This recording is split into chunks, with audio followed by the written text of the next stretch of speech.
Bonjour et bienvenue dans À travers le projecteur, le podcast où chaque invité nous partage son film préféré. Vous pouvez bien sûr retrouver ce podcast dans toutes les plateformes d'écoute, que ce soit Spotify, Deezer, Apple Podcasts, SoundCloud et même YouTube. Vous pouvez aussi, et ce serait super, de laisser une note sur les différentes plateformes d'écoute pour avoir un peu plus de référencement, pour que le podcast soit plus connu au plus grand monde, parce que quand même ce serait sympa que ce podcast soit connu, quand même mine de rien, qu'il ait sa fame, sa reconnaissance. Non, bien sûr, ce n'est pas un ordre, c'est juste un petit conseil que je vous donne, voilà. En tout cas, mais j'apprécierais beaucoup si vous le faisiez et aussi de laisser un commentaire pour savoir si vous appréciez ou pas cet épisode ou même le podcast en général et me donner des avis sur comment l'améliorer. Parenthèse fermée. Je suis toujours Ciné2Ga et aujourd'hui je serai accompagné d'un invité très spécial, un invité qui fait aussi des podcasts. Il est un petit peu dans le rang du podcast, il fait aussi des vidéos YouTube, il fait aussi des vidéos Instagram bien poussées, il a aussi des guests, il a aussi une star, Fabrice Lucchini, qui vient de temps en temps sur sa chaîne. En tout cas, il s'agit nul autre que de Vincent Milleville. Comment il va ? Bonsoir, trop content d'être là, merci beaucoup pour ton invitation. En plus, t'as vu un super film grâce à moi, j'ai trop hâte d'avoir ton avis, même si je crois que je le sais déjà. Non, attends. Alors déjà, il ne sait pas. Peut-être que je l'induis en erreur depuis le début. On va voir ça pendant l'épisode. Est-ce que déjà tu pourrais te présenter un petit peu pour ceux et celles qui te connaîtraient pas ? Bah écoute, tu l'as déjà fait pas mal déjà. Donc Vincent-MLL, aussi appelé Vincent Milleville. Et donc évidemment, je fais du contenu un petit peu partout, sur YouTube, sur Instagram, sur TikTok, etc. Sur le cinéma en règle générale. Plein de choses, des critiques, des anecdotes, des vidéos avec les copains, dont Fabrice Lucchini, qui est dans mes petits contacts. Bon, le Fabrice Lucchini, oui, mais Fabrice Lucchini quand même, on va pas se... Un beau Fabrice Lucchini quand même, il faut bien le dire, pour ceux qui ne savent pas, le cinéma... Et parfois, des trucs avec Touga. Ah, c'est vrai, voilà. c'est vrai. Les trucs avec Touga, et oui, en effet, si vous regardez un autre podcast qui est juste à côté, qui est voisin du mien, Les Cartons du Cinéma, comme ça on place aussi un petit peu Love, qui, lui, a participé à une de tes vidéos sur les Césars. Donc voilà, les réseaux se connectent. Là, il y a pas mal de réseaux qui se connectent. Et là, aujourd'hui, hop, tu es dans mon podcast. Voilà, en tout cas. Et je suis trop content. Merci pour ton invitation. Et ça fait extrêmement plaisir, en tout cas aussi, de t'avoir dans ce podcast pour nous parler de ton film préféré. Quel est d'ailleurs ce film préféré ? C'est le premier volet des Tuches qui m'a beaucoup marqué et... Ouais. Alors, en termes de comédie française, je trouve qu'on est au summum. Là, on est au summum avec les Tuches. Là, avec les Tuches, tu t'as touché le sommet. Ouais, pour moi, on a vraiment atteint quelque chose de l'ordre de la comédie qu'on avait rarement atteint avant. Puis voilà, quoi. En termes de réalisation aussi, en termes de mise en scène, trêve de plaisanterie, c'est Les Misérables de Tom Hooper. Ah voilà, attention, là on change film de tous les temps. Là on change complètement d'univers, on passe des Tuches aux Misérables. Les Misérables réalisés par Tom Hooper, sorti en 2012, nous raconte l'histoire d'un certain Jean Valjean, ancien esclave et libéré sur parole. Après avoir purgé 19 ans de bagne pour une miche de pain volée, il est hébergé chez l'évêque de Digne. Il vole des chandeliers, mais l'évêque laisse croire qu'il lui a donné. Cette mansuétude touche Valjean au plus profond et décide à se construire une nouvelle vie et va ainsi ne pas respecter sa liberté conditionnelle, ce qui va faire de l'implacable inspecteur Javert se lance à sa poursuite. C'est tout pour ce résumé. Bien sûr, Les Misérables, voilà, c'est une adaptation, c'est pour ceux qui ne savent pas, bien sûr. Mais c'est toujours bien de le dire. Première question, là je me lance parce que mine de rien, Les Misérables de Tom Hooper, c'est pas quelque chose que j'entends beaucoup de la bouche des gens. C'est sûr. Comme film préféré, mais c'est très intéressant. Pour moi, c'est très original et ça, j'aime plein. Mais la première question que j'ai envie de te poser, c'est comment tu l'as vu, ce film ? La première fois, quelle a été la condition dans laquelle tu t'es mis pour voir ce premier film et surtout, comment t'as connu ce film ? Alors, comment j'ai connu, peut-être c'est mieux par rapport à l'enchaînement des trucs. Moi, ma première passion dans la vie avant le cinéma, en tout cas la première chose qui m'a fait vibrer de ouf, c'est le spectacle vivant, et donc notamment le spectacle musical, le théâtre musical. Donc bien sûr la scène française, on connaît Le Roi Soleil, on connaît Roméo et Juliette, Notre-Dame de Paris, toutes ces choses-là. Et puis au fur et à mesure, j'ai découvert que il n'y a pas que la France dans la vie et que ailleurs, à l'international, on faisait aussi de super choses, et de fil en aiguille, j'ai découvert bien sûr Le Fantôme de l'Opéra, et beaucoup plus tôt Les Misérables, qui est donc un spectacle français, avant d'être un spectacle international, sauf qu'il a été joué avant de revenir chez nous en France l'année dernière. En fait, ce spectacle-là a été joué quelques semaines à Paris, dans les années 80, et pendant genre quelques semaines pareil au Théâtre du Châtelet au début des années 2000, et c'est tout. Alors que le spectacle est français, et c'est assez horrible. Donc en fait, le film Les Misérables, qui est sorti en 2012, est une adaptation d'un spectacle français qui a été traduit plus tard en anglais, et qui est joué actuellement partout dans le monde de manière non interrompue, notamment à Londres. Voilà comment j'ai découvert ce spectacle-là, en m'intéressant à tous ces spectacles-là qui sont joués partout dans le monde et auxquels on peut avoir accès parce qu'ils ont été filmés ou parce qu'il y a des albums. Et ce spectacle-là m'a intéressé parce que il y a eu donc l'annonce de la sortie de ce film avec Hugh Jackman, Anna Hathaway, plein d'acteurs et d'actrices formidables. Je vais pas tous les citer, mais ils sont beaucoup trop nombreux. Et à cette époque-là, moi je vivais à la campagne. Aujourd'hui, j'habite à Paris, en Île-de-France, mais avant j'habitais en pleine Cambrousse, et donc il y avait un seul cinéma à la Ronde, le cinéma Jour de Fête à Gisors, qui malheureusement n'existe plus, qui a été détruit. Et c'était une salle magnifique, avec une ambiance très particulière, un peu vieille, il faut bien le dire. Et à l'époque, je dis à l'époque, on dirait que j'ai 70 ans. À l'époque, c'était un cinéma où il y avait, tu sais, comme c'était à la campagne, toutes les pubs étaient affichées sur un rideau. Donc il y avait les pubs pour le garagiste, il y avait les pubs pour le boulanger, pour la coiffure. Ah, ça, c'est les vieux ciné, ça. Oui, parce que. C'était un ciné comme ça. En tant que provincial, oui, j'ai connu. Enfin, quand j'allais voir ma mamie, c'était au Nord-Est. Il y avait un cinéma comme ça où ils mettaient justement les pubs directement au rideau, comme ils l'appellent. Ouais. C'est une expérience. Ah, malheureusement, ça n'existe plus. Maintenant, tout le monde sait que les pubs, ça se projette directement. Mais il y a une époque, même une grande époque lointaine, on va dire. On parle comme des vieux maintenant. C'était comme ça. Les publicités se faisaient directement au rideau avant justement de projeter le film. Alors, pas si lointaine, parce que du coup, j'ai découvert... Les Misérables, je l'ai vu donc en 2012. C'est, je crois, le dernier film que j'ai vu au cinéma Jour de Fête. Et le cinéma a été détruit en 2015-2016. Donc, pas si lointaine. Mais en tout cas, j'ai jamais revu un cinéma comme ça avec des pubs. Mais les pubs comme ça sur une toile. Mais quel beau souvenir que ces pubs. Ça a dû avoir des beaux souvenirs, en tout cas. Et c'est aussi particulier que le film préféré, c'est aussi ta dernière séance. Absolument, c'est vrai. Et séance très particulière parce que en fait j'étais seul dans la salle pour découvrir ce film. Bon, déjà à l'époque de la sortie, le film n'avait pas un grand succès auprès des Français. C'est vrai que c'est compliqué. Voilà, tu parles d'une œuvre de Victor Hugo et puis en fait c'est une comédie musicale interprétée en anglais, donc tout est en anglais, donc c'est les Anglais qui prennent quelque chose qui est à nous. Enfin il y a un truc un petit peu chelou et le public français a du mal à l'accepter. Alors que je t'expliquais au tout début que avant toute chose c'est une œuvre française entièrement à 100%. Déjà, c'est une œuvre de Victor Hugo à la base. Donc déjà, c'est bien français. Tout à fait. Donc on peut et l'œuvre musicale est française. Et l'œuvre musicale est française, mais a été reprise à l'international par la suite, surtout en Angleterre.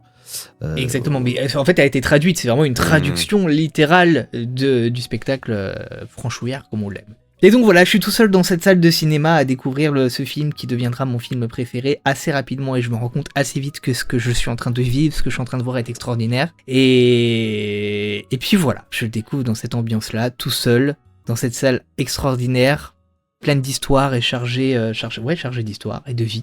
Et puis voilà quoi.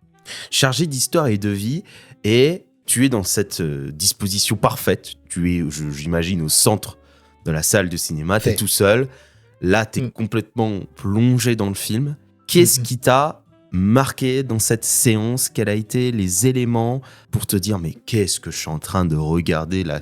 Qu'est-ce qui fait que ça t'a touché énormément et de se dire ok, ça c'est mon film préféré? Pourquoi justement c'est ton film préféré? Quelles sont les choses qui t'ont marqué? Déjà, comme je te le disais, c'est vraiment...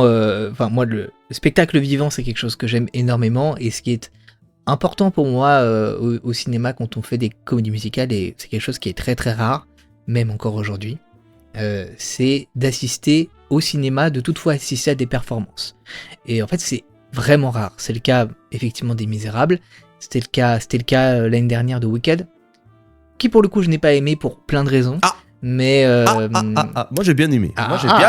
Moi j'ai bien aimé Wicked. J'ai pris j'ai pris quand même un petit plaisir. C'est sympathique, mais j'ai pris un bon plaisir. J'ai beaucoup de mal avec Wicked, mais ce que j'aime en revanche, c'est effectivement le fait qu'on assiste à des performances, et c'était le cas de ce film. Déjà parce que je connaissais déjà le spectacle avant de voir le film, et parce que je me suis vite rendu compte que j'allais vraiment assister à un film qui allait correctement adapter l'œuvre originale. Je parle pas du livre, mais je parle du spectacle, qui allait correctement l'adapter et qui allait se servir de ce nouveau médium, ce médium du cinéma, pour aller au-delà de la scène du théâtre, d'avoir vraiment autre chose et de m'en prendre plein les mirettes. Alors ça a plusieurs moments. D'abord l'introduction qui est extraordinaire avec ces tambours qu'on entend au loin sous la flotte, avec ce drapeau qui est en train de flotter dans l'eau. Ça c'est assez incroyable. La caméra qui remonte avec ce bateau, c'est impressionnant, c'est oufissime.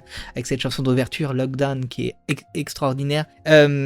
Toute l'introduction qui est folle. Hugh Jackman qui a une voix extraordinaire. Russell Crowe un peu moins, mais qui arrive à se débrouiller et à se débattre. Oh, il a une belle petite voix quand même, il a des belles performances. Bon, après, Hugh Jackman, dans Les Misérables, on voit qu'il a une très belle voix. On va voir que dans le Greatest Showman, c'est aussi pareil. Hein, voilà.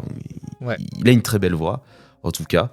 Et ensuite, voilà, on a d'autres acteurs qui s'en sortent pas mal. Moi, j'aime bien la prestation d'Anna Hathaway, par exemple. Je sais pas ce que t'en penses. Mais tous ils sont phénoménaux. C'est pour ça que c'est mon film préféré. C'est-à-dire que vraiment, je trouve qu'ils sont tous extraordinaires. Ça arrive à allier les acteurs, les actrices de cinéma aux acteurs et les actrices de théâtre, notamment, comment s'appelle-t-elle ? J'ai oublié son nom, mais celle qui interprète le rôle d'Éponine, qui vient de la scène de Londres. J'ai oublié son nom. J'ai ma fiche Samantha Barks. Exactement, donc qui a interprété le personnage à Londres ou à Broadway, je ne sais plus, je crois que c'est Londres. Pareil, celui qui jouait Enjolras, qui venait du casting londonien ou américain, je ne sais plus. Aaron Tveit, voilà. Et voilà, ça arrivait à lier ces deux univers si distincts et en même temps si proches. Et très fort. Et d'autre part, donc il y a cette scène d'ouverture et il y a tellement de scènes pour moi dans ce film qui était tellement impressionnante et tellement forte. Et bien sûr, on pense à One Day More, I Dreamed a Dream, I Dreamed a Dream.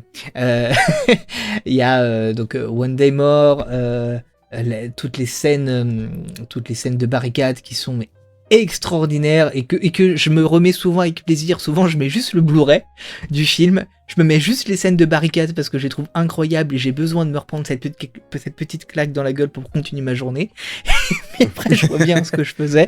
Parce que je les trouve extraordinaires. Et voilà, parce que ce film me parle aussi en termes de direction artistique. Je parle beaucoup déjà dès le début, désolé, mais parce que j'aime tellement ce film. Ah non, c'est le but, là, parle.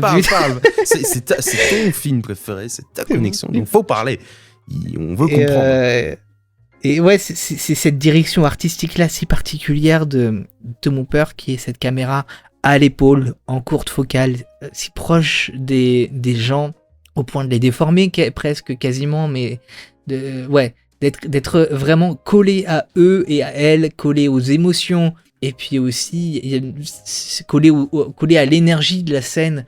Voilà, je parlais de la scène de la barricade, mais je n'ai jamais revu, et je ne sais pas si je reverrai un jour, une scène de bataille, c'est une sorte de bataille, mais une scène avec une puissance telle, où tout est réuni, que ce soit à l'image ou au son, pour se prendre une claque dans la gueule. Et ouais, c'est la bonne définition pour être ce film, pour moi c'est une claque.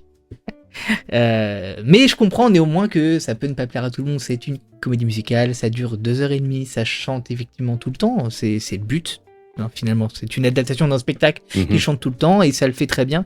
Et je peux comprendre, en tout cas pour les spectateurs français non habitués aux comédies musicales ou habitués aux comédies musicales de Dovatier et Albert Cohen, où la place du théâtre est beaucoup plus présente, même si souvent ça joue pas très bien. Mais un spectacle qui chante vraiment tout le temps, pour un public français, je peux comprendre que c'est particulièrement compliqué. Voilà. Donc voilà, il y a cette explosion visuelle, cette explosion au niveau sonore. Donc tout ça est réuni pour que tout ça en fait, ça t'a donné cette vibrance, on peut le dire, en termes d'émotion sur les différentes chansons qu'il y a dans le film, en fait tout simplement. Et c'est peut-être aussi justement cette succession de chansons, parce qu'en fait, ce qui se passe, c'est que ça ne s'arrête jamais, le tempo ne s'arrête pas Bien sûr, oui. dans ce film, donc ça a dû aussi vraiment te marquer parce que tu te retrouves en fait comme dans les théâtres en fait tout simplement, dans les spectacles en fait tout simplement. Je pense que tu t'es retrouvé justement dans cette salle-là et tu t'es dit ils ont réussi à transposer ça au cinéma. Bah, ils ont surtout réussi, au-delà de respecter la trame du spectacle, quitte à même rajouter une chanson par rapport au spectacle, mais plus que simplement être une adaptation correcte, en tout cas de reprendre le livret tel qu'il est interprété aujourd'hui partout dans le monde, il a surtout réussi à vraiment en faire un film à part entière, c'est-à-dire utiliser vraiment les possibilités qu'offre le cinéma pour s'amuser et pour véritablement utiliser un espace énorme. Le théâtre, on est quand même très limité en termes d'espace, les décors, tu peux pas te permettre de faire des choses grandiloquentes. Donc là, vraiment, le cinéma permet de rendre la nature épique aux Misérables, que parfois au théâtre, il peut manquer par certains moments. Par exemple, aujourd'hui, la dernière scène de la dernière bataille dans la barricade, aujourd'hui, je l'ai vue à Londres, je l'ai également vue à Paris, au théâtre du Châtelet, et pour toutes les versions, pour ces deux versions que j'ai vues sur scène, même pour la version concert qui a été jouée en 2000, je sais plus combien, 2010, c'est toujours des scènes où on n'est plus capable de reproduire, d'avoir ce côté spectaculaire, de ce côté grandiloquent, parce qu'on peut plus avoir d'armes à feu, on peut plus avoir le bruit d'armes à feu pour des raisons évidentes. De panique que ça pourrait engendrer, et donc aujourd'hui c'est fait avec des sons moins forts, tu vois. On n'a pas cette force là que peut se permettre le film, où d'un coup toutes les armes prennent leur... C'est tout débridé en quelque sorte, parce que le cinéma n'a aucune restriction, et du coup ça te permet d'être encore plus dans l'univers que tu pouvais déjà l'avoir dans justement les spectacles musicaux que tu as pu voir en fait, et ça a dû justement, le changement de média t'a scotché. C'est ça. Ce changement de média rend vraiment hommage à ce livret. Néanmoins, cependant, c'est le seul problème du film. J'ai qu'un seul problème avec ce film. Il en faut bien. Voilà. Il en faut bien. La perfection n'existe pas. Et en fait, le problème, et je pense que c'est un problème pour beaucoup de personnes, alors moi, c'est beaucoup moins un problème pour moi parce que j'aime ça. Je suis habitué au spectacle musical et j'adore ça. Et je bois ça tous les jours, toutes les heures, toutes les secondes de ma vie. Mais pour ceux qui n'aiment pas ça, en fait, le problème du film, c'est que du coup, t'as vraiment 2h30 non-stop. Alors que si tu vas voir un spectacle à Londres, à Bordeaux et même à Paris d'ailleurs, en fait, t'as une pause au bout d'une heure. T'as un entracte un petit peu. T'as un entracte de 20 minutes. Donc t'as quand même 20 minutes pour sortir, aller faire pipi, boire un coup, etc. Là où le film, t'as One Day More et pouf, tu repars direct après sur la suite. Donc c'est vrai qu'au milieu, le film a mal géré ce temps pourtant vraiment nécessaire. Aurait-il fallu avoir justement un entracte aussi pour peut-être respecter complètement l'œuvre ? Ce serait une bonne chose. Je pense que le film aurait gagné vraiment à avoir son petit entracte, comme on a pu le voir pour The Brutalist. Mm-hmm. Et ouais, je pense que c'est un gros défaut du film. Ça, oui, je suis d'accord. C'est un gros défaut. Je suis obligé de mettre mon petit grain de sel dessus. Là. Pour le moment, voilà, je veux juste parler de ça. C'est vrai que le rythme est interminable. C'est dommage parce que vraiment, la première heure du film est vraiment très très bien. C'est vraiment super. J'ai pas grand chose à dire pour le coup. C'est vraiment très bien, ça sonne très bien. Mais au bout de la première heure, t'as un sorte de mur qui arrive. Et oui. Paf ! Et là, tout. Et ouais. En fait, déjà, t'as une succession immense de musique. Ça s'arrête quasiment jamais. Le seul moment où t'as un peu une pause musicale, on va dire, c'est c'est vers la fin, où justement c'est le début un peu de la pseudo-révolution qui amène justement à la barricade, justement avec les fusillades, etc. Là, on a une petite pause, mais elle dure 1 minute et demie. Et ensuite, on repart derrière, on rechante. Mais ça fait déjà 2 heures déjà le film, et je peux te dire que ça pique, on va dire. Ça fait mal pour le coup, tu vois. Tu piques vraiment du nez de temps en temps, alors que le film est intéressant. Ouais. C'est ça qui est dommage.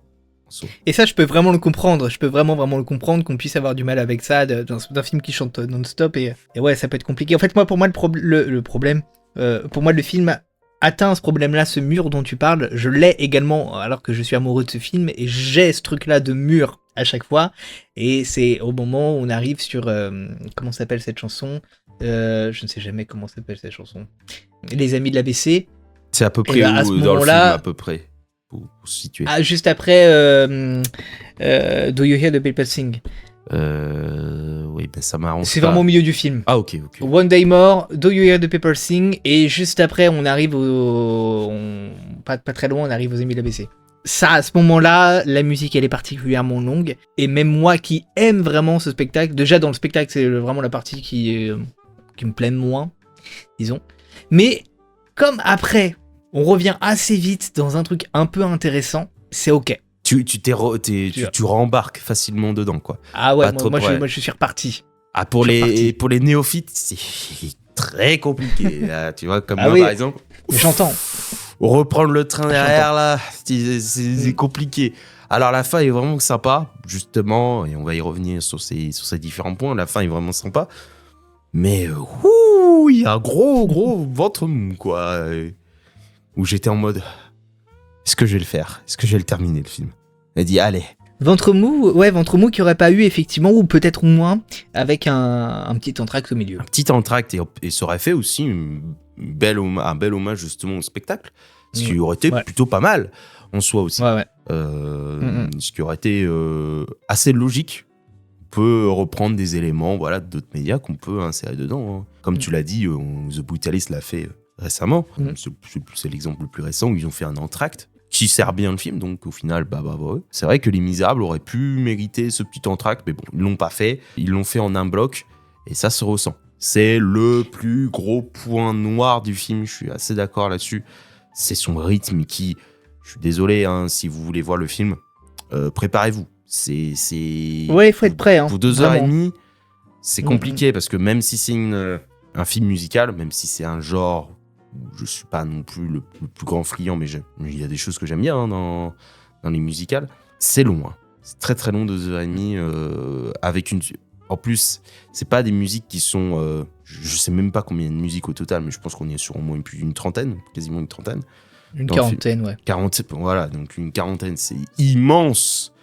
Dans un film, c'est immense. Moi qui généralement écoute pas mal d'albums de musique, moi je peux vite saturer au bout de 15. Je suis quelqu'un qui aime bien justement soit des longues musiques et qui du coup font que ça t'apporte ça te transporte dans un univers, une histoire qui veut te raconter, ou 10, 12, c'est le meilleur, tu vois, compromis, tu vois. Là, t'en as 40. Moi, je peux pas résister, quoi. Peut-être un peu moins, j'ai pas compté, mais je pense qu'on en est pas loin. Je sais pas combien exactement, mais pour moi, j'avais l'impression qu'on était sur pas loin de 30. Peut-être un peu moins, peut-être un peu plus. C'est une approximation. J'ai pas compté pendant le film le nombre de musiques qu'il y avait. Attendez, je vais vous dire ça tout de suite. Il va nous dire ça. Je vais vous dire ça tout de suite. Les Misérables de Motion Picture Soundtrack Deluxe Edition. On est né à 42. Oh,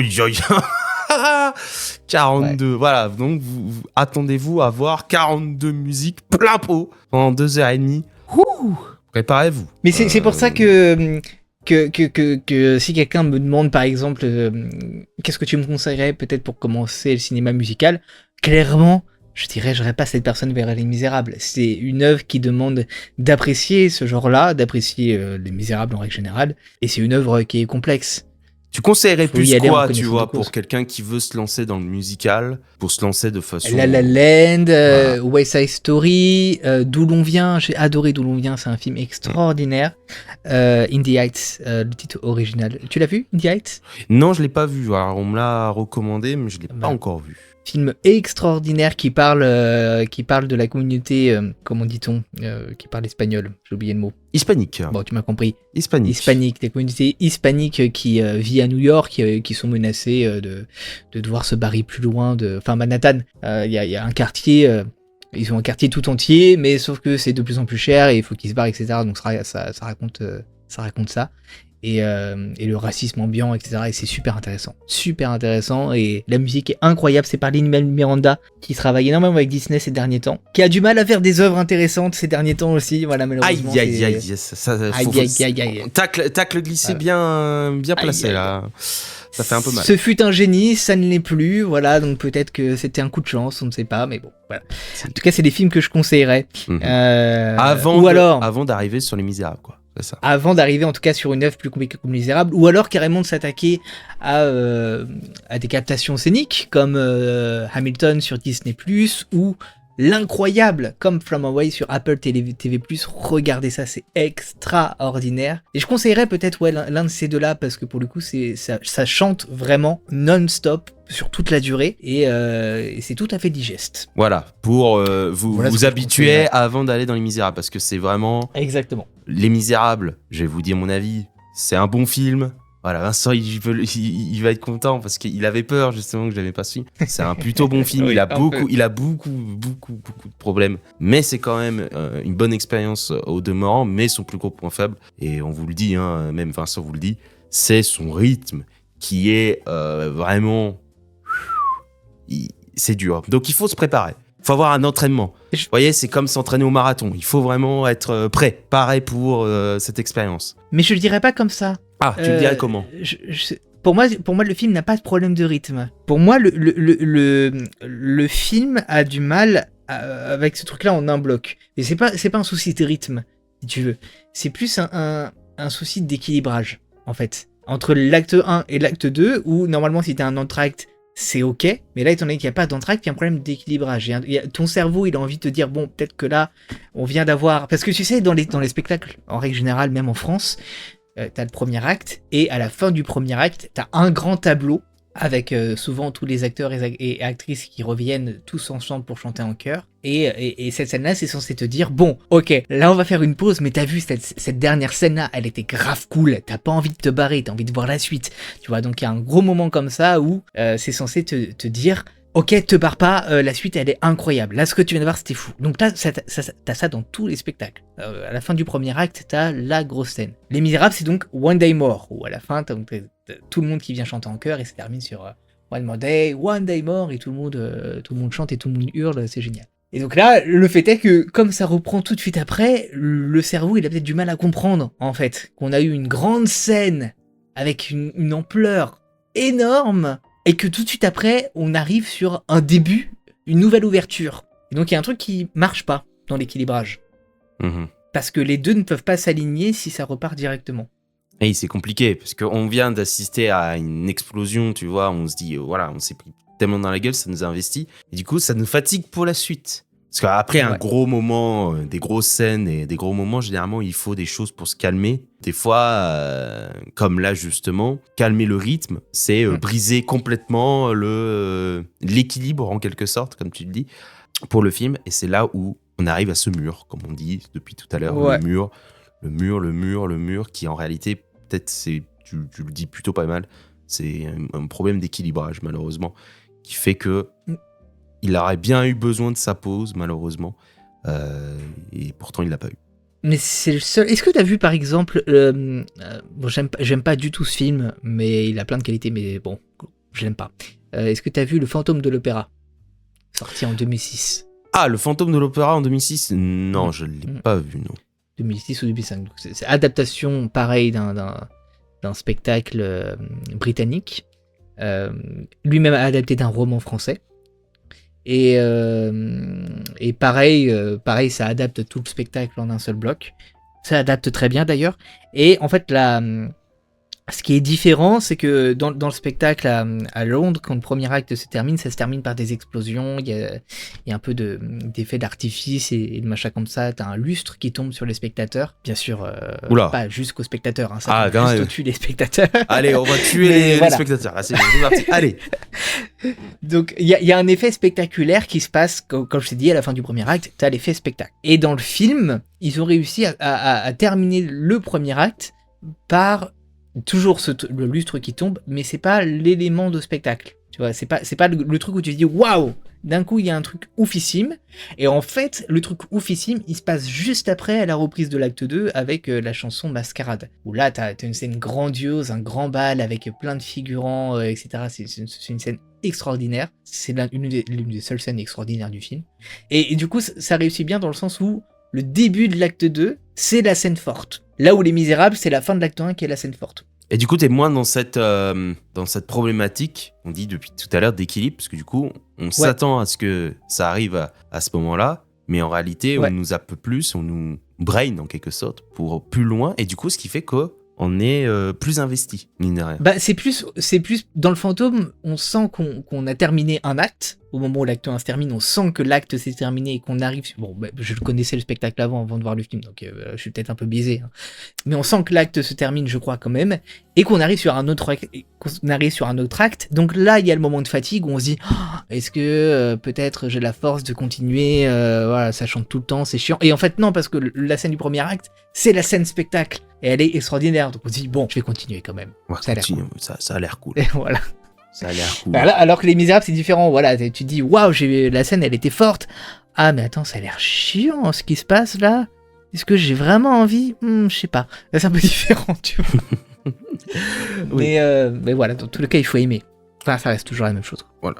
En parlant de scènes fortes, j'aimerais revenir un petit peu sur Les Misérables. Oui. Vraiment, le point très positif du film, c'est ce premier demi-heure de film. J'adore ce début de film. Déjà, on a les meilleures musiques. En fait, on a une excellente ouverture. On a les meilleures musiques, on a les meilleurs décors, on a une vraie proposition au niveau des décors. L'histoire, justement, avec Jean Valjean, sa reconversion, on va dire, sa traque par Javert, qui est aussi intéressante. C'est vraiment l'excellent point de ces 30 premières minutes. Et comme tu l'as si bien dit au début, il y a un truc qui choque et qu'on le voit tout de suite, c'est qu'on a énormément de gros plans sur les personnages, sur justement sur leur expression quand ils chantent. Parce qu'aussi, point important, toutes les scènes que vous voyez dans le film, ce sont des scènes qui n'ont jamais été enregistrées, mais qui ont été chantées directement sur le tournage. Ouais. C'est aussi important. Donc, du coup, ils ont dû faire ça pendant des heures et des heures et des heures. Donc, tout ce que vous voyez dans le film, justement, ce sont les vraies prestations réelles des acteurs, ce qui fait qu'aussi un petit peu, ça rajoute ce côté spectacle ou justement... spectacle musical où en mode, voilà, c'est la vraie interprétation. Direct, live, il s'est pas enregistré derrière. Ce qui rajoute aussi un petit peu de cachet. Mais comme tu l'as si bien dit, c'est vrai qu'on a ces différents plans extrêmement proches, où on voit extrêmement bien les têtes des personnages, même peut-être un peu trop, parce que des fois, ce qui se passe, c'est qu'on a un quart de l'écran qui est pris par le personnage, le reste est vide. Voilà, il n'y a rien d'autre, on a beaucoup d'exemples comme ça. Mais ce que j'aime beaucoup dans le début du film, c'est qu'il est beaucoup plus ouvert. C'est-à-dire qu'il est beaucoup plus ouvert sur l'environnement, sur les décors. Justement, ce que tu me disais tout à l'heure, c'est que grâce au cinéma, en fait, on peut développer beaucoup plus l'univers comparé au spectacle. Mais c'est aussi un énorme point négatif du film Les Misérables, c'est que sa proposition artistique, sa mise en scène, justement, du réalisateur, focalise beaucoup trop sur des gros plans des acteurs, notamment des phases chantées, et très peu sur les décors, alors qu'on voit très bien que les décors, ils ont été faits et tout a été bien réalisé là-dessus, mais on ne profite pas, on ne développe pas justement l'environnement. C'est très bizarre comme sensation, et c'est pour ça aussi que j'aime beaucoup le début, ces 30 premières minutes, parce que justement, on est ouvert à ce décor, avec cette caméra à l'épaule, notamment quand Javert part à la montagne, justement, qui est ma scène préférée du film, où voilà, il escalade la montagne pour essayer de trouver un endroit au calme, justement. Et cette prise d'un peu de caméra, ces gros plans, au début je me suis dit attends, mais ça ressemble un peu à un autre réalisateur que j'aime énormément, un certain Terrence Malick. J'avais l'impression que ça ressemblait beaucoup. On perd un peu cet aspect-là plus on avance dans le film, malheureusement, parce qu'on se concentre énormément sur des gros plans sur les visages des acteurs. Et on perd justement cet aspect d'univers qu'on veut créer derrière, avec justement la révolution, la barricade. Même si la barricade est un petit peu la seule exception, parce que justement on redéveloppe le décor, justement on remet en lumière le décor. Et ça, c'est vraiment une belle scène dans le film. Mais pendant entre la 30e minute et la barricade, on n'est que sur du gros plan, chant contre chant des personnages. C'est très vite lassant et c'est dommage, parce qu'en vrai on aurait pu avoir cet aspect beaucoup plus original, amener un peu plus de vivant en fait, et développer justement cet univers, comme tu me le dis si bien, encore plus grand en fait. On aurait pu encore plus développer cet univers qui avait énormément de choses à raconter justement, et qui pouvait être montré grâce au film, et je trouve que c'est un peu manqué à ce niveau-là. Je suis assez d'accord avec toi, même si je te trouve peut-être un petit peu dur là-dessus, dans le sens où, quand même, pour chaque décor, il y a au moins un plan large d'une manière ou d'une autre, même si on se concentre beaucoup sur les personnages. Après tout, c'est ça, Les Misérables. Les Misérables, c'est une succession de portraits, finalement. Différents portraits qui se mêlent dans une même grande histoire avec un grand H, mais en réalité, c'est une succession de portraits. Et en fait, le film garde quand même... nous permet quand même de voir ce décor, mais on reste focal. Je pense que c'est plus un choix qu'autre chose, qu'on peut apprécier ou pas. C'est un choix du réalisateur, ça se voit. Voilà. Je trouve en tout cas que c'est top. Enfin, moi, c'est un choix qui me plaît beaucoup par rapport à ce que Les Misérables racontent. Ce que Les Misérables racontent, c'est plus les personnages, leur dialogue qu'il peut y avoir justement à travers la musique. Pour toi, c'est ça. C'est plus en tout cas les personnages avant le décor, avant l'histoire. Je veux dire, quand je parle de l'histoire, je parle de cette révolte. Mais justement, on aurait pu tout aussi bien développer ces personnages avec justement un univers qu'on aurait pu étoffer, justement en montrant plus les décors, parce que c'est un peu une occasion manquée, parce que il les montre sur ces décors, parce que je crois que le film, il a quand même coûté pas mal. Au final, il a coûté cher. Malheureusement, pour pas le montrer, c'est un peu dommage, quoi. Tout cet effort qui est pas vraiment récompensé, quoi. C'est un peu dommage. 61 millions. Je viens de voir le budget quand même. Je suis d'accord que ça aurait pu être assez intéressant de montrer un décor plus grand. Mais la manière dont c'est fait là ne me dérange pas. C'est vrai que, étonnamment, son film d'après, Cats, dont je serai fervent défenseur jusqu'à ma mort. Cats. C'est lui, Cats. C'est lui, Cats. Bien sûr, c'est lui, Cats. C'est lui, Cats. Ah, mais oui, c'est vrai. Donc, je répète, je le répète, mon cher Touga, je serai défendeur jusqu'à ma mort de Cats, qui est un très bon film. Quoique. Alors, vous voyez pas ma tête, je grince des dents. Je grince beaucoup des dents à ce niveau-là en entendant ça, mais bon. C'est un très grand film. Et oui, il monte davantage le décor. 4, c'est un très grand film pour d'autres raisons, mais je pense que si on part sur 4, le podcast va durer 2 heures. Et non, mais non, si on parle de 4, il va y avoir du meurtre. Il va y avoir des meurtres. J'aurais préféré qu'on parle du discours d'un roi, parce que c'est aussi lui qui a fait ça. Et là, je serais plus content. Et oui, également, c'est vrai, le discours d'un roi, tout à fait. Voilà, je préfère... Alors, Cats Alors, le discours d'un roi. Alors, qu'est-ce que c'est bien.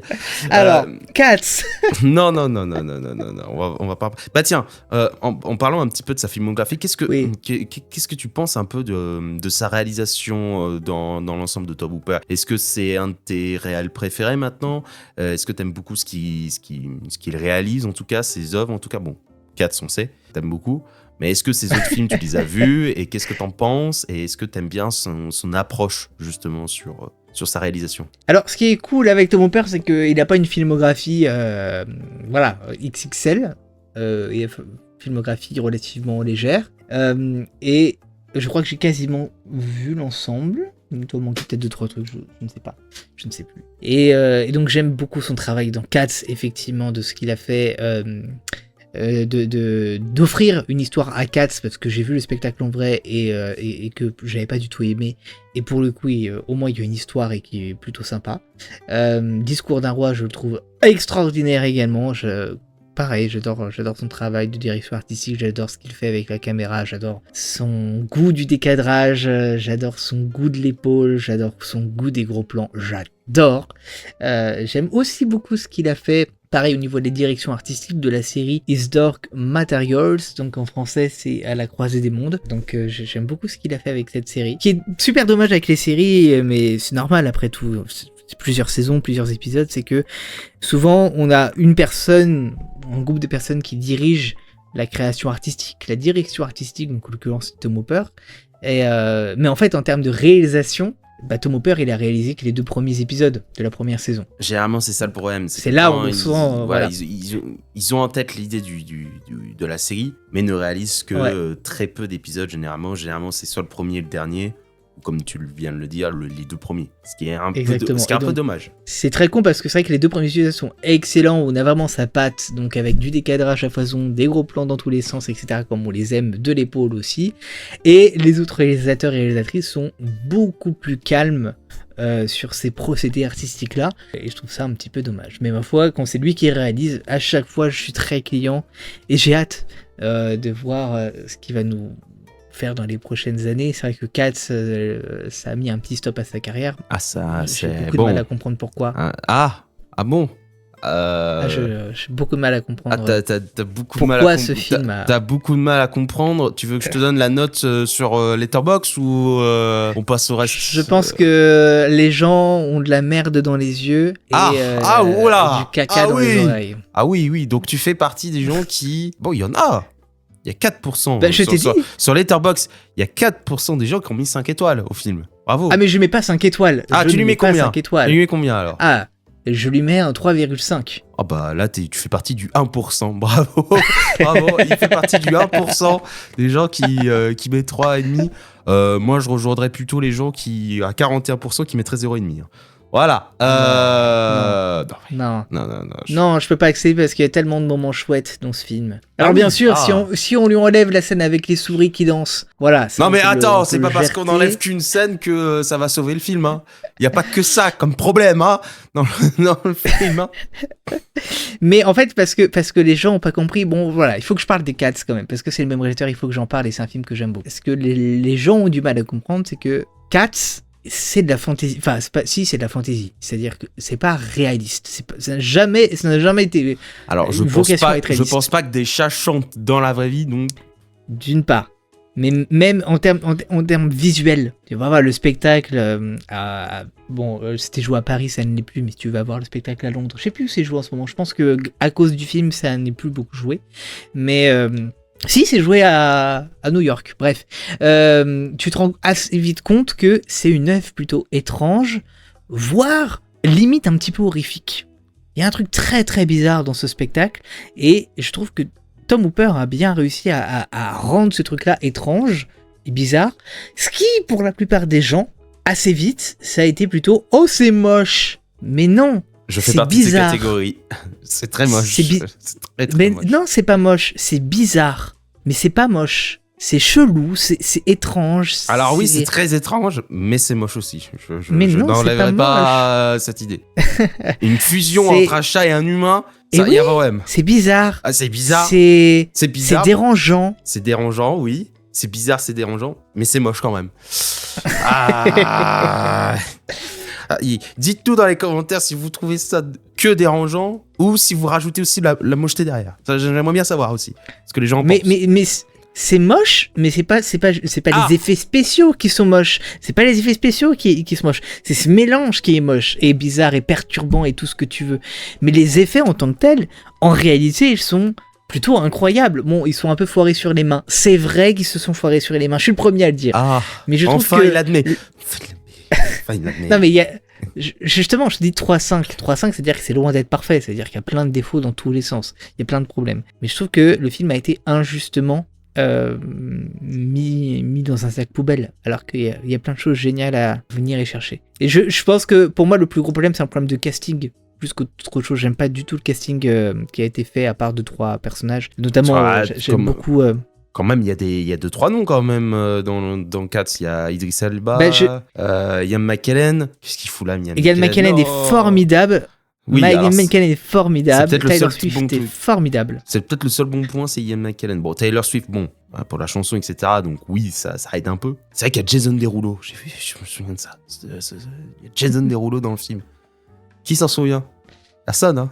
Maintenant, je vous fais souvenir de cette anecdote maintenant. Mais bon, fermons cette parenthèse, Kat. Non. Si. C'est mon podcast. Je sais ce que je veux ici.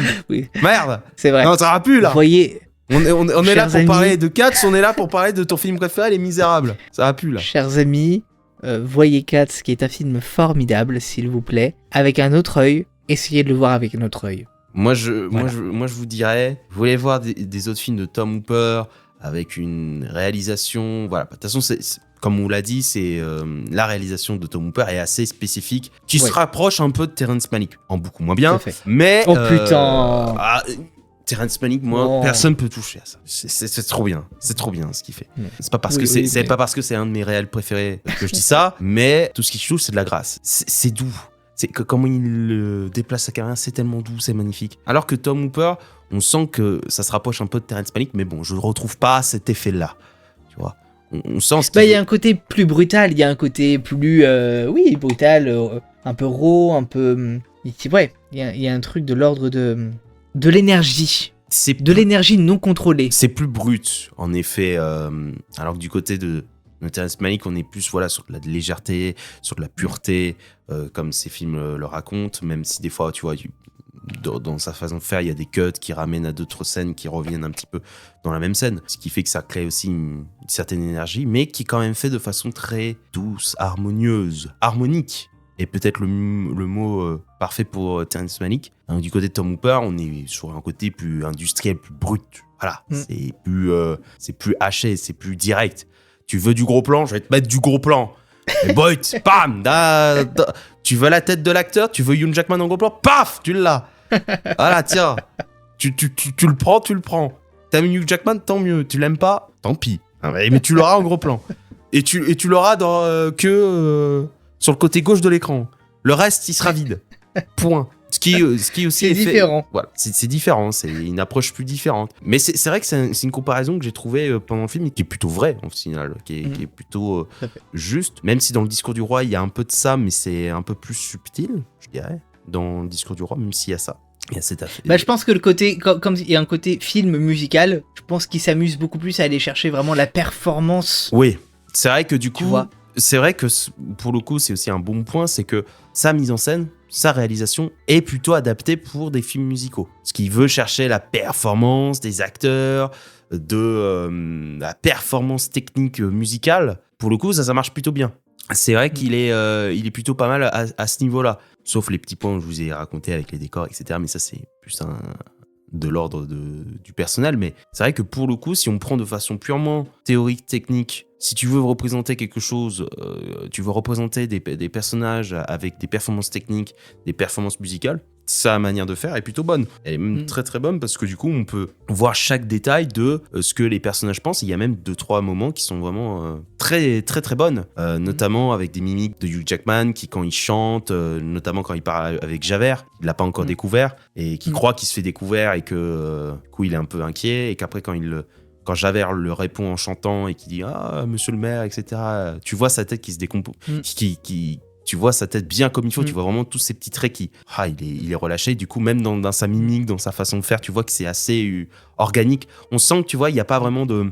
C'est pas machinal, tu vois. Il y a une certaine liberté qui est prise aussi dedans, une certaine... comment on peut dire, une certaine liberté, voilà, tout simplement, qui est mise dans le film et qui est assez intéressant parce que, du coup, on voit les personnages avec plein d'émotions, aussi plein d'attraits émotionnels qui sont plutôt intéressants et qui sont plutôt bonnes à ce niveau-là. Tout à fait.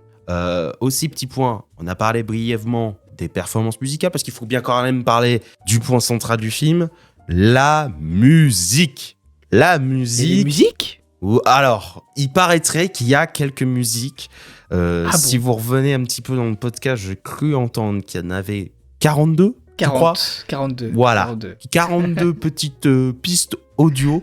Ça fait quand même pas mal d'écoute pour un film. Ça, vous savez notre avis là-dessus. Mais il faut qu'on parle plus des performances, les acteurs. Parce que quand même, un point où j'étais choqué quand même quand j'ai vu le film, c'est le nombre incalculable de stars qu'il y a. Alors, c'est pas non plus... on n'est pas sur du Christopher Nolan ou du Wes Anderson tiers, mais quand même, il y a quand même. Oui, mais eux, c'est un peu des catégories à part. Eux, c'est 90% de leur casting qui sont des stars. Là, on est à peu près à 50% du casting qui ont des stars. Je montrais plus quand même. Hein. Tous les rôles principaux sont occupés par des gros stars de tous les rôles principaux. Et après, t'as les rôles secondaires. Quand même. Alors, attends, parce qu'il faut que je réouvre. Attends, parce que misérable. On refait la liste, j'ai la liste. On a Hugh Jackman, bien sûr, en rôle principal. On a Russell Crowe. On a Anna Thaoué. On a Amanda Seyfried. Bon, qui est un peu... Alors, c'est un peu... Là, jusqu'à là, on est d'accord, c'est des stars. Pour moi, c'est des stars de Hollywood. Amanda Seyfried, c'est plus compliqué, parce que c'est plus compliqué. Ça a été une star... Mais en même temps, ça n'a pas le même volume que tu vois un Hugh Jackman, un Russell Crowe ou un Anna Thaoué, t'as raison. Là, c'est des vrais big stars que tout le monde connaît, tu vois. Ça reste une big star quand même. Eddie Redmayne, pareil. Eddie Redmayne, un peu pareil, mais oui, Eddie Redmayne, oui, lui, il s'est fait connaître. Ouais. Je me disais, mais c'est qui ? Mais j'ai oublié que c'était notre cher ami Norbert. Sacha Baron Cohen, quand Oui, même, alors, quand voilà. même, s'il te plaît. C'est vrai qu'il y a Borat dans le film, il y a Helena Bonham Carter, voilà. Attends. Et après, tu t'arrêtes là. Bah non. Il y a qui d'autre derrière? Samantha Barks, tu ne la connais pas, toi, dans le milieu du cinéma, mais... Oui, mais dans là, le je musical, parle... c'est Voilà. pas rien. C'est vrai que dans le musical, mais généralement, dans le média du cinéma, elle est quand même un peu moins connue. Alors tu vois, non, c'est pas tout. Donc là, on a quand même cité tous les grands noms. Donc il y a en plus donc Samantha Barks dans le rôle d'Éponine, et tu as aussi Aaron Veitz qui sont deux gros artistes au niveau du spectacle musical et de la scène musicale quand même, c'est pas rien. Et tu as aussi Colm Wilkinson qui est le Valjean original, le tout premier Valjean britannique. Et là, on a quand même tous les acteurs, en fait. On a quand même tous les rôles du film, tous les gros rôles qui chantent, qui ont leur solo. Et c'est tous des stars. C'est vrai que pour le coup, si on prend les acteurs principaux, c'est que des stars. Donc il est quand même bien stacked, hein, je dis pas le contraire. C'est juste que là, on parle, là je parlais juste en comparaison avec des Wes Anderson, des Christopher Nolan, où là même les rôles secondaires ont aussi des stars. Pour moi, on est au niveau similaire. Ah oui, tu mets aussi les rôles secondaires, voilà, mais c'est ça que je parlais. Parce que oui, si on prend des rôles principaux, c'est un film ultra stacked, ultra complet, ultra bouché de stars. Ça, y a pas de souci là-dessus. Tous les rôles principaux sont que des stars. Voilà, c'est pas trop compliqué pour le coup. Mais c'est vrai qu'en termes de rôles secondaires, on a quand même des futurs stars. On a quand même Eddie Redmayne, par exemple. Il a quand même un beau rôle quand même dans le film. Et même dans l'histoire en général. Même à l'époque, Eddie Redmayne, en 2012, qu'est-ce qu'il avait fait? Eddie Redmayne, c'était déjà un acteur. C'est avant Les Animaux Fantastiques. Les Animaux Fantastiques, c'est 2015. C'est pour ça. Absolument. Et même avant une merveilleuse aventure du temps. Je sais plus si Danish Girl, par le même réalisateur, c'est sorti juste avant Les Animaux Fantastiques, je crois même. Non, après. 2016, Danish Girl. Non, c'est 2015 que j'ai, moi. Sur Letterboxd, en tout cas, c'est marqué 2015. Je sais pas, je suis sur Wikipédia. Sorti. Parce que pour moi, voilà, Animaux Fantastiques, c'est 2016. Ah non, il y a The Theory of Everything, où il joue Stephen Hawking avant. C'est ça qui l'a fait découvrir. Ouais. C'est vrai, pardon. Excusez-moi. Donc oui, il y a... Mais c'est quand même avant. C'est quand même avant où il joue Stephen Hawking. Je sais pas si on pourra te permettre de t'excuser. Oh, pardon, excusez-moi. Non, mais je fais mes excuses publiques. C'est bon, je dois le faire maintenant. Je me suis trompé de date. Je suis désolé, j'avais oublié qu'il avait joué Stephen Hawking, où là, pour le coup, c'est là où il s'est fait complètement découvrir. Le mec qui prépare pas ses podcasts. Oh non, là, ça va plus. Là, il prépare 2 kilomètres de notes, mais il arrive même pas à découvrir ça. Quelle honte.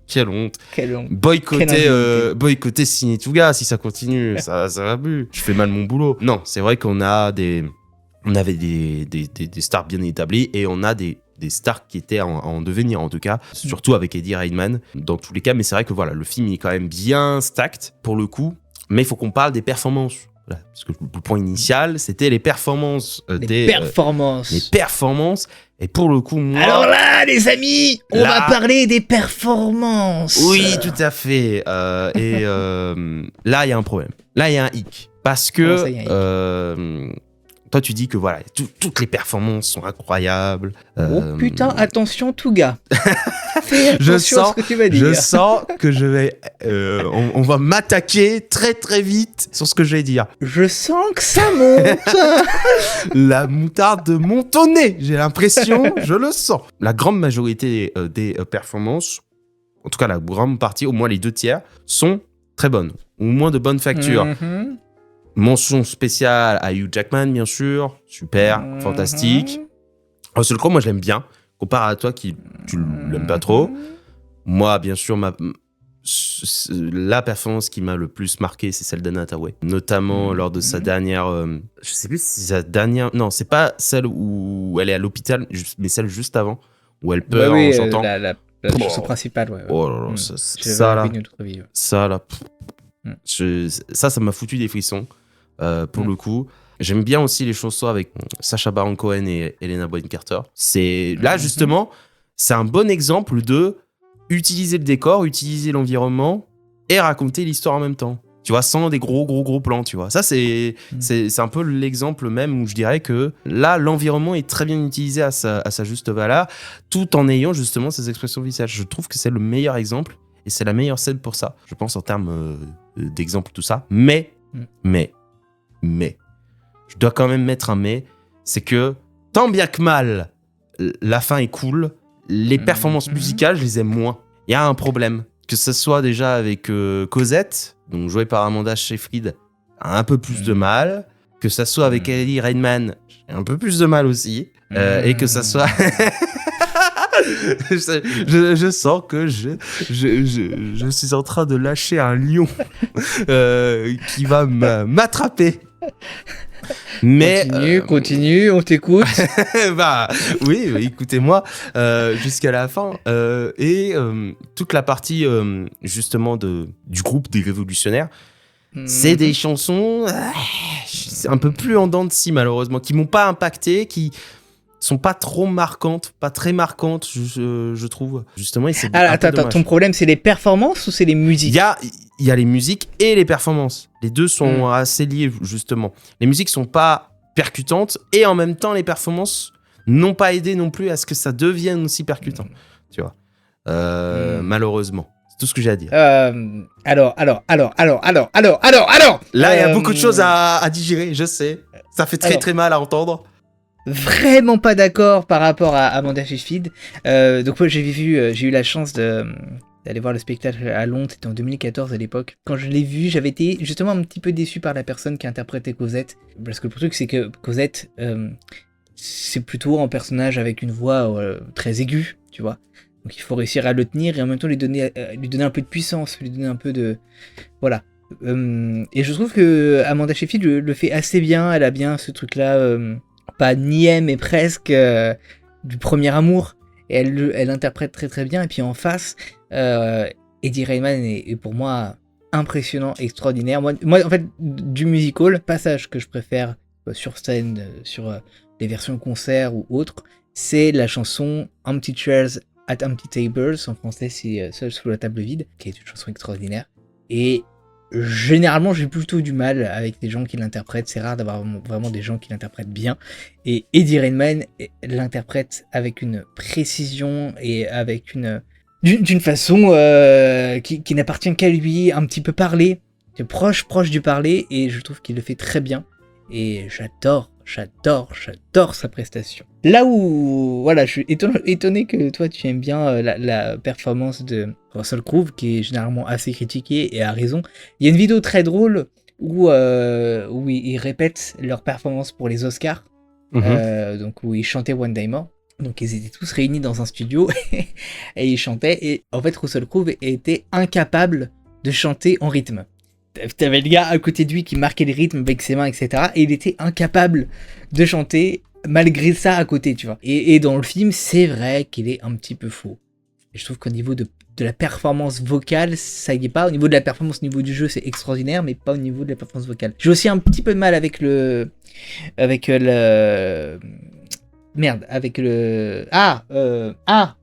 le Thénardier. Avec le Thénardier interprété par Sacha Baron Cohen. Sacha Baron Cohen. J'ai un petit peu de mal avec son Thénardier, que je trouve pas très drôle. Voilà. Alors que Thénardier est un personnage très drôle. Je le trouve pas très marrant. J'adore, au contraire, Bonham Carter. Voilà. Je trouve qu'en termes de performance, c'est le point fort du film, accompagné aussi du coup par le fait que ce sont des performances. C'est-à-dire qu'on n'est pas avec des enregistrements où ils sont pas en train de faire de la synchro labiale, comme on voit beaucoup trop souvent. Comme on a vu d'ailleurs sur le West Side Story de Spielberg. Ah, c'est des performances, et elles sont tous majeures et extraordinaires et puissantes, quoi. Donc, mais peut-être que plus que les performances, c'est peut-être les musiques qui t'ont pas touché, parce que vraiment en termes de performance, elles sont phénoménales. Je trouve que les musiques sont intelligentes aussi, donc comment elles sont amenées, des fois il y a vraiment des musiques qui sont vraiment très intelligentes, et aussi la mise en scène fait qu'elles sont vraiment très très bonnes. C'est peut-être dû aussi au rythme, justement, peut-être qu'on y revient aussi, où justement j'étais peut-être beaucoup moins investi dans justement cette deuxième heure avant le début du troisième acte, enfin entre guillemets, enfin vraiment de la conclusion. C'est peut-être aussi de ça. qui a joué. De souvenirs, parce que bon, je l'ai pas vu il y a pas si longtemps, mais c'était pas non plus des performances avec qui m'ont fait waouh, tu vois, comparé à une Anna Hathaway par exemple au début, pour le coup, qui était extraordinaire pour le coup, ou même Hugh Jackman, tu vois, par exemple, dans toute l'entièreté du film, qui pour le coup le tient parfaitement, tu vois, son Jean Valjean, lui, c'est celui qui tient le plus, et de toute façon, il l'a prouvé ensuite avec d'autres films, pour le coup, ça l'a confirmé, tu vois, en quelque sorte, où il sait chanter très très bien. C'est peut-être ça, c'est peut-être le rythme qui fait que ça bloque. C'est peut-être aussi ça aussi. Il y a peut-être un peu ce mélange-là aussi. Je l'enlève pas de l'équation. Ah oui, il y a une autre performance dont je suis pas très fan. Je suis pas très fan du choix de casting. N'empêche qu'elle le chante très bien, mais c'est celle qui joue le rôle d'Éponine. Et elle a une des musiques les plus incroyables du spectacle. T'as déjà regardé Grease ? Pas Grease. Glee, excuse-moi. Glee. La série Glee. Ah, Glee. Alors, j'ai vu des épisodes, mais c'est très éparse. J'ai pas vu la série du tout dans son intégralité, mais des épisodes de déparse. Est-ce que tu vois le personnage interprété par le jeune homosexuel dont j'ai oublié le nom ? Ah, alors, j'ai pas le nom, mais je vois qui c'est. En fait, il a pas des lunettes, lui ? Je sais. Non, je crois pas. Non, je crois pas. Peut-être que je confonds avec un autre. Désolé, je suis pas un fan de Glee. J'ai juste vu des épisodes comme ça, donc j'essaie de... Ma mémoire très vieille, essaie de c'est un des personnages principaux qui est dans les premiers épisodes, et en fait, ce personnage-là, en plus du personnage interprété par le rôle principal, dont j'ai oublié le nom aussi, en fait, il cite régulièrement le personnage d'Éponine, parce que c'est l'un des rôles les plus classiques, le rôle de rêve pour toutes les jeunes filles qui aiment les spectacles musicaux, c'est le rôle d'Éponine. Et la chanson qui s'appelle On My Own, Mon Histoire en français, qui est extraordinaire. Et celle qu'ils ont choisie est pas extraordinaire. Alors, voilà. Pourtant, paradoxalement, elle vient du spectacle, elle vient du musical, ouais. Elle vient du musical, et pourtant tu trouves sa performance pas adéquate ? Je crois que le film est arrivé peut-être 3 ans, 4 ans trop tôt, parce que à cette époque-là, on est en 2012, et à Broadway, je crois que c'était à Broadway à cette époque-là, il jouait un spectacle qui s'appelle Miss Saigon, qui est extraordinaire, qui a failli, et j'espère qu'il se fera, j'y crois encore, dur comme fer, même si je sais que ça n'arrivera jamais, malheureusement, mais ça a failli être adapté au cinéma par Danny Boyle, et j'espère que ça se fera parce que j'adore Miss Saigon. Et dans Miss Saigon, le revival, donc le spectacle n'avait pas été joué depuis longtemps, il est revenu à Broadway, interprété par une actrice qui s'appelle Eva Noblezada, dont je suis très fan, et cette personne-là a joué en 2014, 2015, je ne sais plus, je crois que c'est en 2014, à Londres, le rôle d'Éponine. Et je pense qu'elle aurait été extraordinaire dans le film, parce qu'elle a tout compris au personnage, là où Samantha Barks a peut-être un peu plus de mal avec le côté vraiment déçu par la vie, et à croire à cet amour plus que tout, et puis sentir que ce bonheur-là n'arrivera jamais, qu'elle n'a pas le droit à ce bonheur-là. Qu'elle n'est pas, la promise, tu vois. Qu'elle n'est pas la promise, et je trouve qu'elle joue pas très bien. Là où Eva Noblezada lui amène plus de force et plus de colère, et j'adore son Éponine. J'aurais adoré la voir. C'est vrai ce que tu dis, c'est vrai qu'il y avait un point où j'étais en mode, ouais, elle est un peu triste, mais on sent pas non plus, tu sais, de désespoir ou de colère, comme tu dis, sur sa prestation. Donc le personnage d'Éponine, tu le vois, tu n'arrives pas trop non plus à te dire j'ai un peu pitié pour elle, tu vois, en quelque sorte. Parce que tu vois après le couple Cosette et Marius, voilà, qui ont le coup de foudre, on peut le dire littéralement, mais on la ressent pas vraiment dans la colère, le désespoir. On n'arrive pas à la prendre en pitié en quelque sorte, ou être émotionnellement impliqué non plus derrière ce personnage, alors que pourtant il y a matière, je pense, à le faire. Ouais, et d'autres actrices le font bien mieux, dont Eva Noblezada, mais je suis fan d'Eva Noblezada, donc ça ne compte pas, mais je suis sûr qu'il y a plein d'actrices qui auraient rendu une Éponine peut-être un peu plus forte. Voilà, il lui manquait un petit peu cette petite poigne. Un peu de caractère. Caractère, voilà, disons. Ça fait pas trop de mal, quoi. Ah oui, t'avais parlé de ta musique préférée. C'est quoi ta musique préférée du film, d'ailleurs ? Alors, en tant que personne qui aime bien chanter parfois dans la vie, je chante beaucoup trop régulièrement en petite chair. C'est une chanson magnifique. Pour moi, la chanson la chanson des Misérables, c'est Do You Hear the People Sing, parce que c'est une chanson qui n'est pas juste belle, c'est une chanson qui est également importante, parce qu'elle est porteuse de messages et d'espoir, et parce qu'elle est utilisée dans...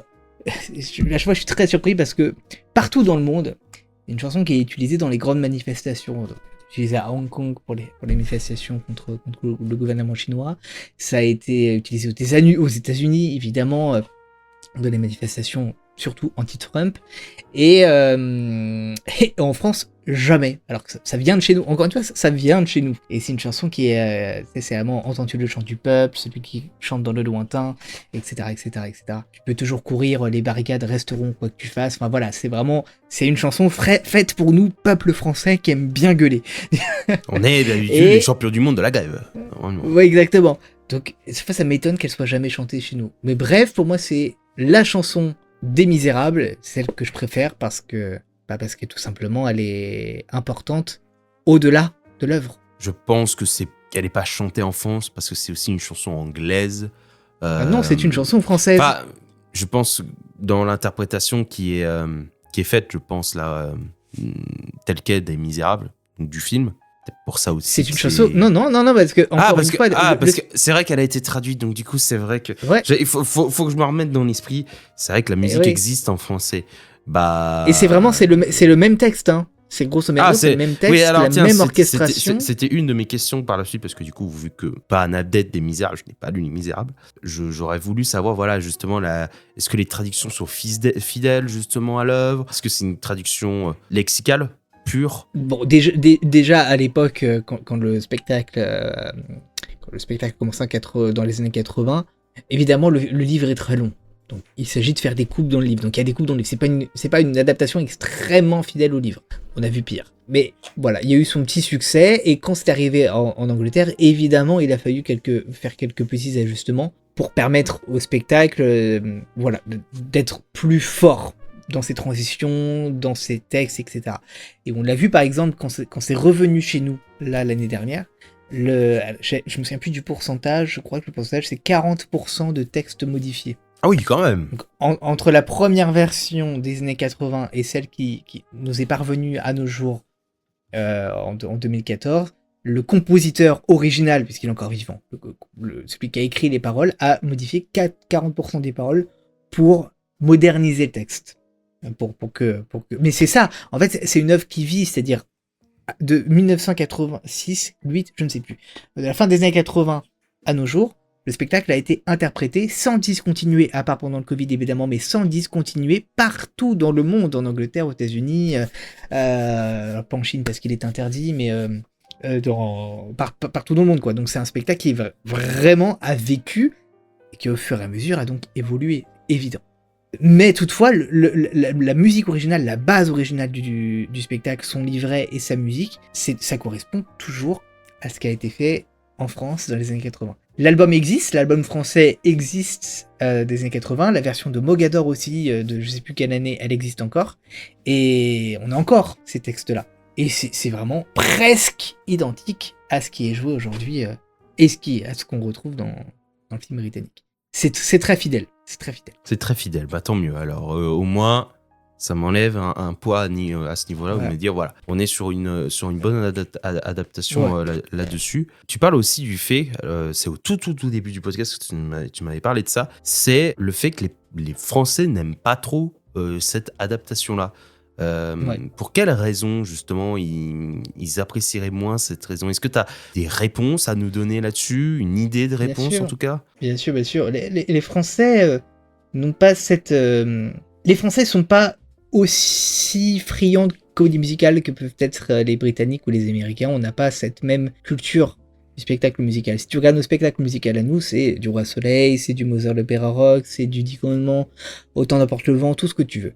Et tu remarques assez vite qu'il y a des choses qui diffèrent par rapport à ce qui peut se faire à l'étranger, ou ce qu'on peut voir au Châtelet, par exemple, chez nous.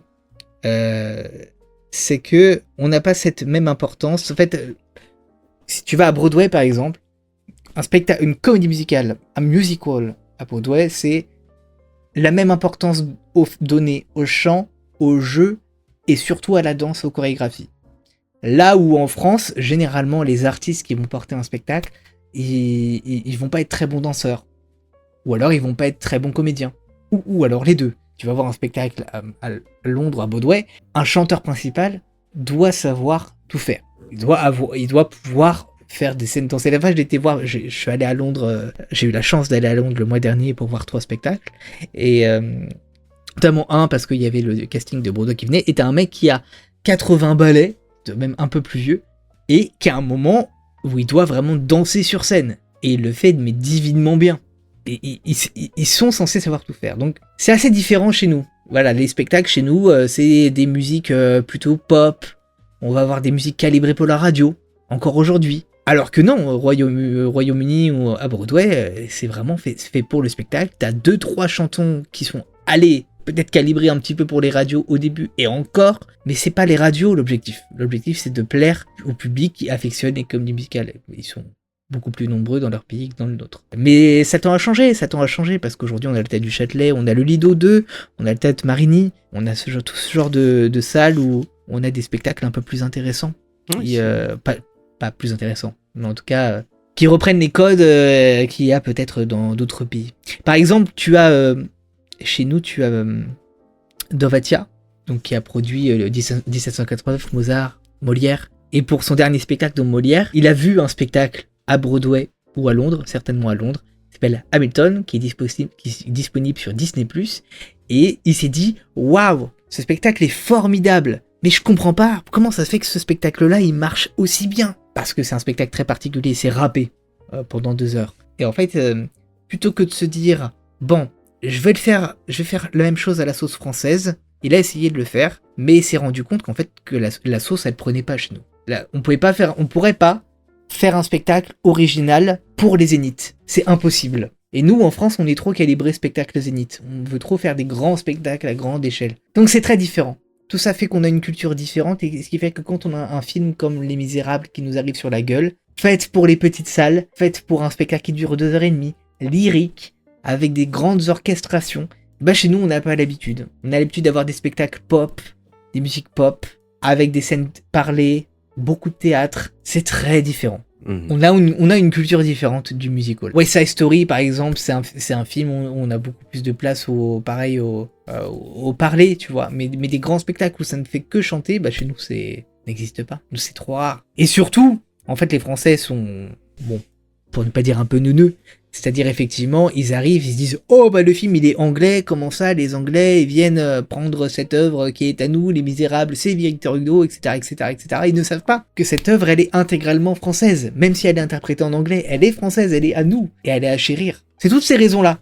C'est plein de raisons, et qui font aussi que Les Misérables ont peut-être pas été si bien vus en France, malheureusement, et le fait aussi que tu t'es retrouvé seul dans ta salle de cinéma. Mais au final, mais en plus j'habite en pleine Cambrousse, alors les gens à la Cambrousse, tu leur parles d'un film musical, c'est fini. Hein. Bon bah là, t'es tranquille généralement à ce niveau-là. Moi, j'ai pas d'autres points à rajouter. Je réfléchis. Non, j'ai pas d'autres points. Est-ce que toi, t'as d'autres points que tu voudrais un peu rajouter avant de passer au jeu ? Ah, il y a un jeu. Non, voilà, écoute, fallait pas que je tout dise ce ça. que...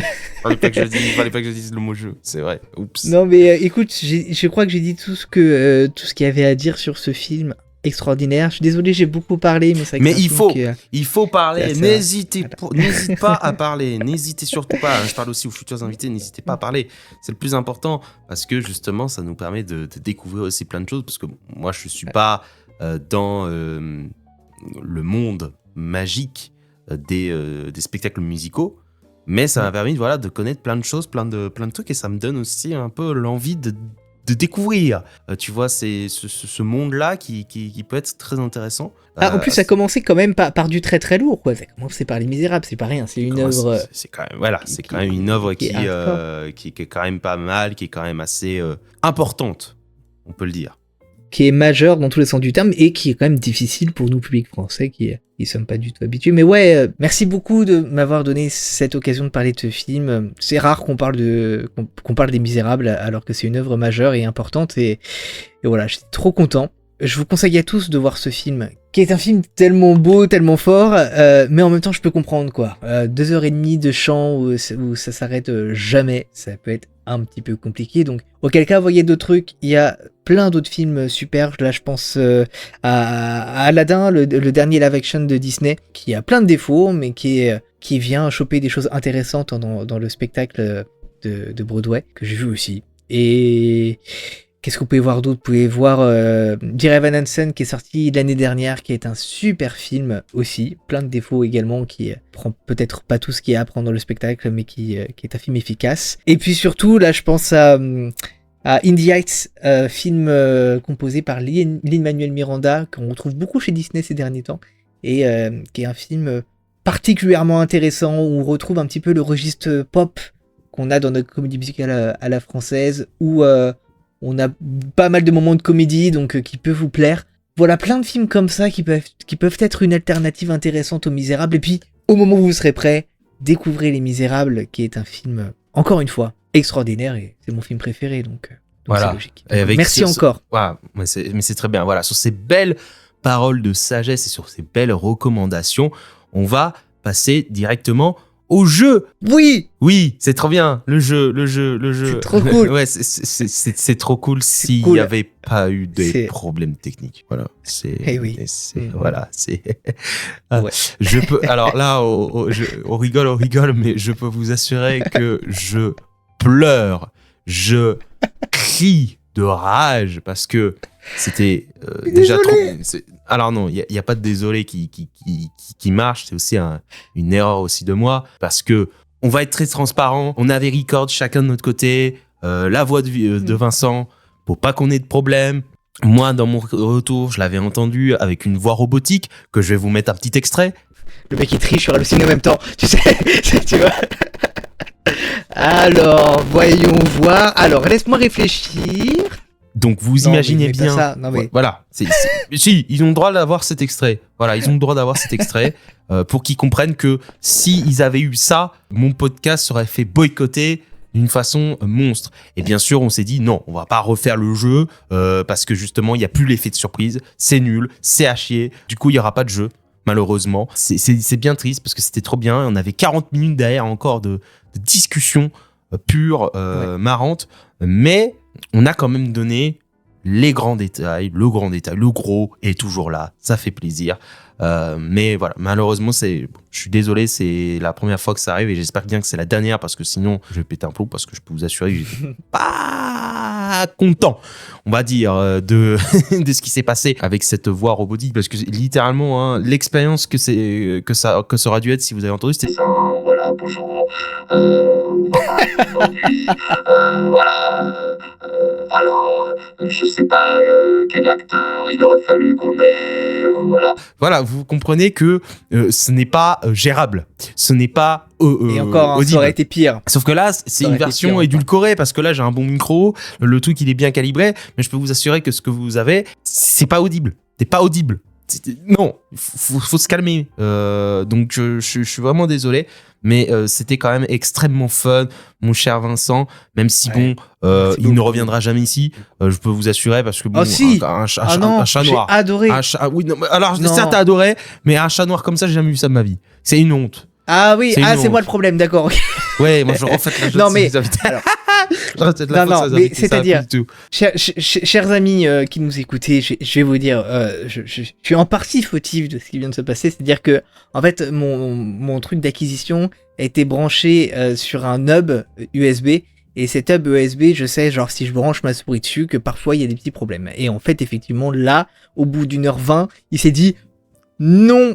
Et donc, il a changé en cette fois robotique. Donc, c'est un peu de ma faute. Donc là, je l'ai branché sur la tour, en fait, ce que je devrais faire à chaque fois que je fais un truc comme ça, et ça a l'air de marcher. Donc je suis désolé tout gars, mais je pense qu'il y a eu plein de choses intéressantes. Fautif aussi de mon côté, puisque je ne l'ai pas parlé avant, parce que je me suis dit, allez, il a aussi un record de son côté, il devrait pas y avoir de problème, sauf que le record c'est la même chose. Donc voilà. On a deux fois la même chose. Mais on a dit quand même plein de choses intéressantes dans la première heure, je suis sûr qu'il y a plein de choses intéressantes. Et... Le plus intéressant dans tous les cas, c'est cette première partie.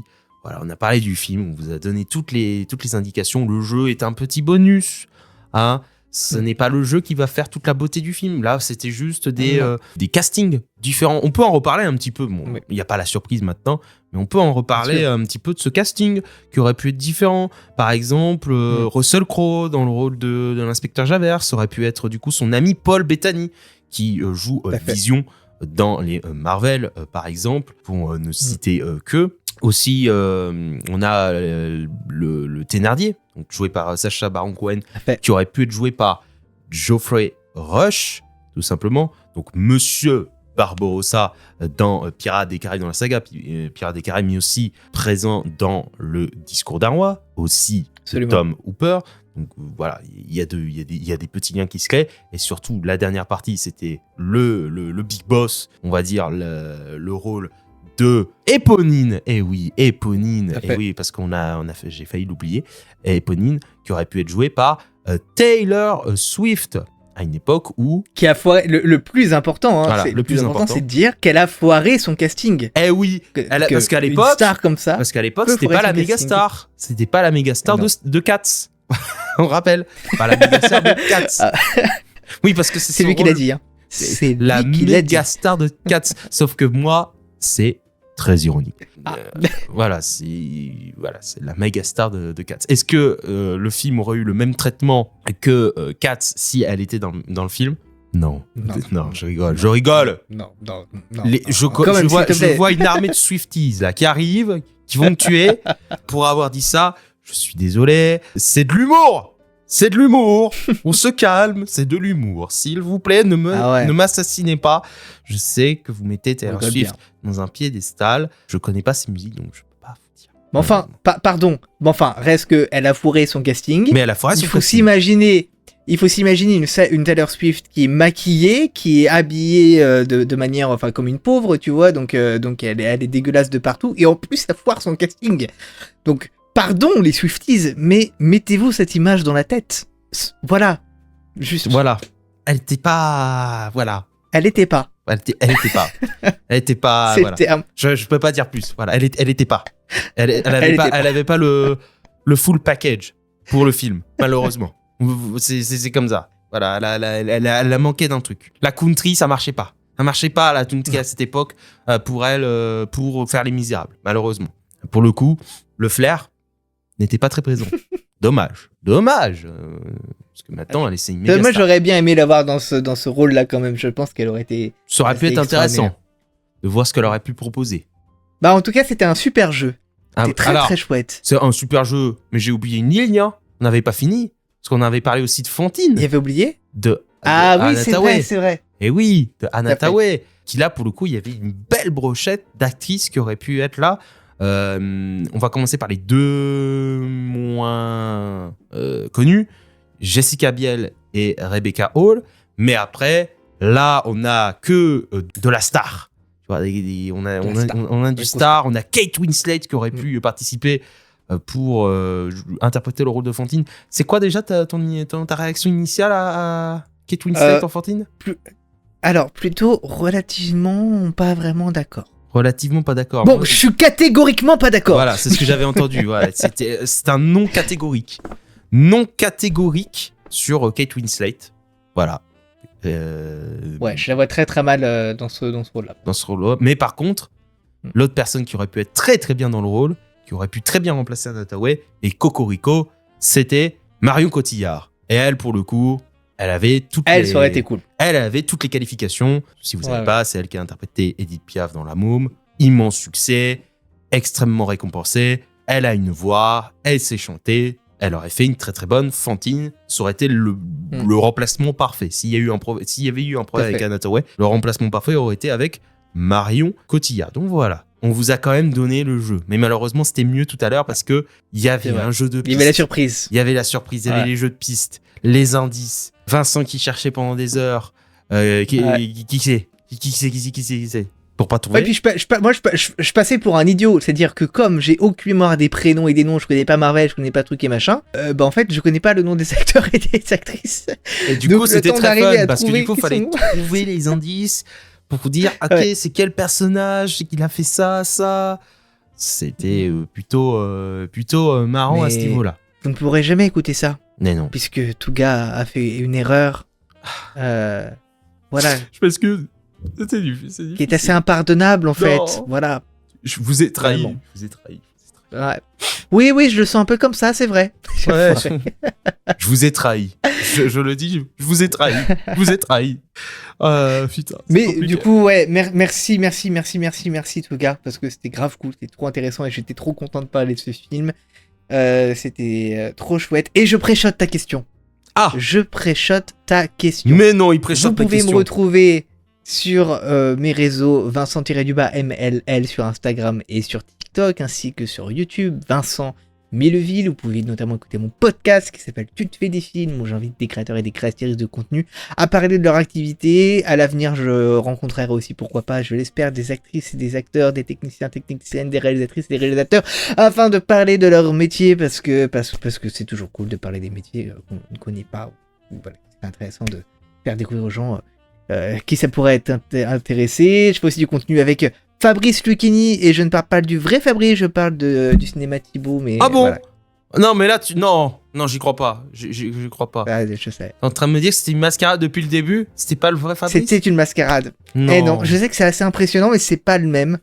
Oh Et non. puis enfin, des fois, je participe au podcast de Touga, et là, j'étais trop content. Et parfois aussi avec Love My Cinéma, et c'est super. Voilà, Love My Cinéma, les 4 Je peux cinéma, respirer, voilà. c'est bon. Voilà, tu peux respirer. Je vais prendre la suite. C'est bon. Vas-y. Je prends le relais. Prends les rênes. Et toi, Touga, quels sont tes réseaux? Alors, Où est-ce qu'on peut te je vais faire retrouver vite aussi. Alors, vous pouvez me retrouver sur Instagram et sur TikTok. Instagram, plus des posts de listes de films, voilà, des recommandations, etc. Un peu esthétique, avec de temps en temps des petits reels, assez chill, assez tranquille, tu vois.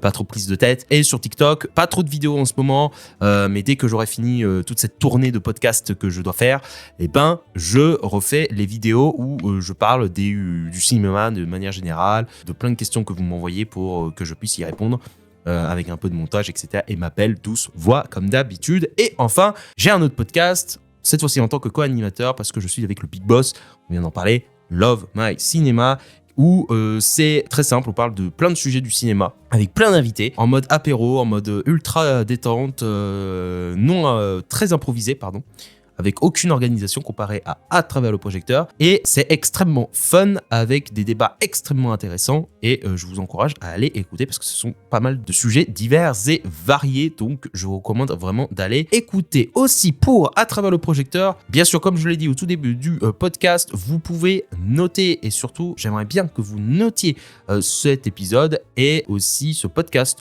pour avoir déjà un avis sur ce que vous pensez du podcast, si vous l'aimez, si vous ne l'aimez pas, et aussi laisser des commentaires constructifs pour savoir s'il y a des points à améliorer, ou des points que vous aimez, ou des points que j'aimerais peut-être approfondir pour améliorer le podcast dans un bon pour l'améliorer de la bonne direction. En tout cas, c'est le plus important, et bien sûr, toutes les critiques sont bonnes à prendre. En tout cas, c'est tout pour moi. Je remercie Vincent d'être venu. C'était un immense plaisir.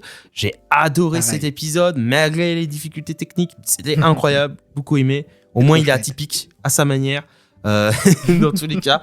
Mais j'ai pris un énorme plaisir.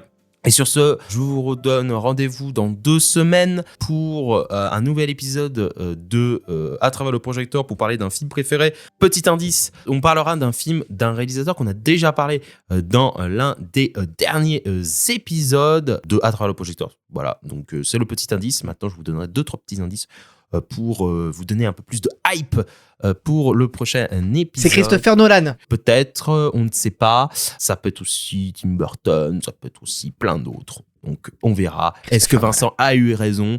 Eh ben, on se donne rendez-vous dans 2 semaines pour la réponse, le dimanche, comme d'habitude, à midi. Et sur ce, moi, je vous dis à la prochaine. Bye tout le monde. Bisous, à bientôt.